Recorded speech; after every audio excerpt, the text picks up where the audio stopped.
बिस्मिल्लाहिर्रहमानिर्रहीम। उम्मीद करते हैं आप खैर आफियत से होंगे। अल्लाह ताला आपको हमेशा अपने ज़मान में रखे। एक बड़ा अहम और बड़ा हसास मौजू आज हम आपके साथ डिस्कस करने वाले हैं। लोगों को फेक कॉल करके और लोगों को जाली पुलिस कॉल करके या किसी कोई रिश्तेदार बन के कॉल करके लोगों से पैसे लूटने का तरीक़ाकार बहुत ज़्यादा आम हो चुका है और बड़ी दफ़ा इसके ऊपर बहसों मबासे भी हो चुके हैं। लेकिन अफसोस की बात है कि अभी तक शहरी इस ट्रैप का शिकार हो रहे हैं। आज इस वीडियो में हम आपके साथ वो तमाम मुमकिन तरीके जो स्कैमर इस्तेमाल करते हैं, जो फ्रॉडी इस्तेमाल करते हैं, वो आपके साथ शेयर करेंगे और उनसे बचने के लिए जो एहतियातें हैं वो भी आपके साथ शेयर करेंगे। लेकिन इससे पहले अगर आप हमारे चैनल पर नए हैं तो हमारे चैनल को सब्सक्राइब जरूर कर लें ताकि इसी तरह की कारआमद और मालूमाती वीडियो बर वक्त आप तक पहुँचती रहें। आज की इस फेक कॉल का जो थीम है, जो मरकज़ी ख्याल है, वो मेरे एक जानने वाले के साथ जो वारदात हुई वहाँ से मेरे जहन में आया। मेरा एक जानने वाला है, उसको अचानक एक कॉल आती है कि मैं आपका फ़लाँ भांजा बात कर रहा हूँ बाहर से, मुझे 1 लाख रुपयों की ज़रूरत है, आप फौरी तौर पर जो है वो मेरे इस अकाउंट में या इस नंबर पर ट्रांसफ़र कर दें और आप घर से जाकर वो पैसे ले लीजिएगा, मैंने पाकिस्तान भेज दिए हुए हैं।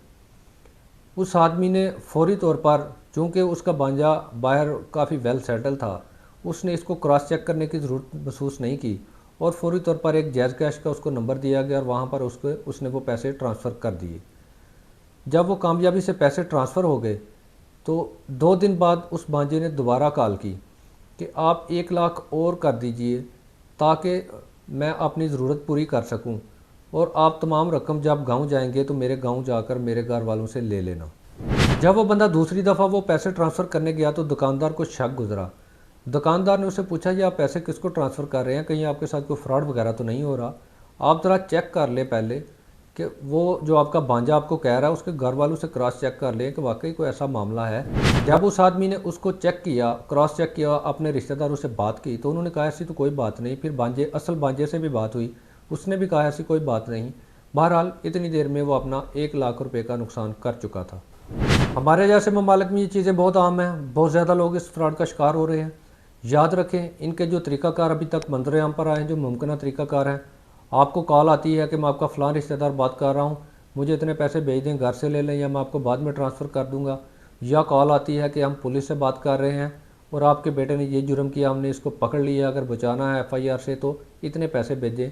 या कोई डॉक्टर वकील वगैरह कॉल करता है कि आपके बेटे का एक्सीडेंट हो गया, आपके रिश्तेदार का एक्सीडेंट हो गया, इसको फौरी हॉस्पिटल एडमिट करके इसका इलाज करना, आप इतने पैसे भेज दें।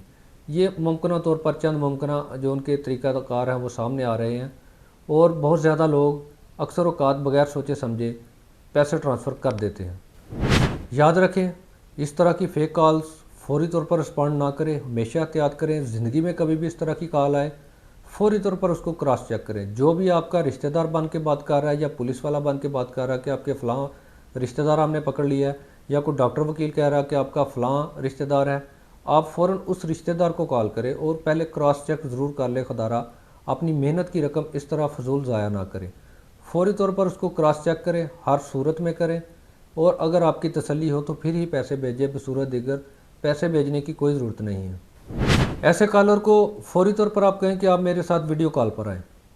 सबसे ज़रूरी और लाजमी एहतियात जो मौके पर आप कर सकते हैं, अगर आपका अपने रिश्तेदार के साथ रब्ता नहीं हो पा रहा, आप उसको कहें वीडियो कॉल पर आएगा तो मैं आपको पैसे ट्रांसफ़र करूंगा, वरना मैं आपको पैसे ट्रांसफ़र नहीं करूंगा। वीडियो कॉल का नाम सुनते ही वो कॉलर भाग जाएगा, वो नंबर बंद कर देगा, गायब हो जाएगा। लिहाजा जब भी ऐसी कॉल आती है, सबसे पहला लाजमी काम ये करें कि उसको बोले कि मेरे साथ वीडियो कॉल पर आए और मुझे बताए।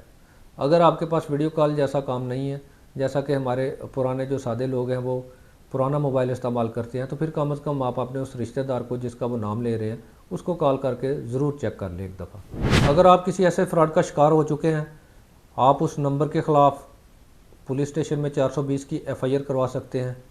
आप नेशनल जो साइबर क्राइम एजेंसी है, आप वहाँ पर अपनी कंप्लेन दर्ज करवा सकते हैं। बदकिस्मती से कम ही ऐसे लोग ट्रेस होते हैं, लेकिन फिर भी कंप्लेन दर्ज करवाना आपका फ़र्ज़ है और आप अपनी कंप्लेन दर्ज करवा सकते हैं। उम्मीद करते हैं आपको वीडियो पसंद आई होगी। अगर वीडियो पसंद आई है तो लाइक कमेंट शेयर जरूर कीजिएगा। हमसे किसी भी किस्म का कानूनी मशवरा करना चाहते हैं, हमारे दिए गए नंबर पर व्हाट्सअप मैसेज करके आप हमसे किसी भी किस्म का कानूनी मशवरा कर सकते हैं।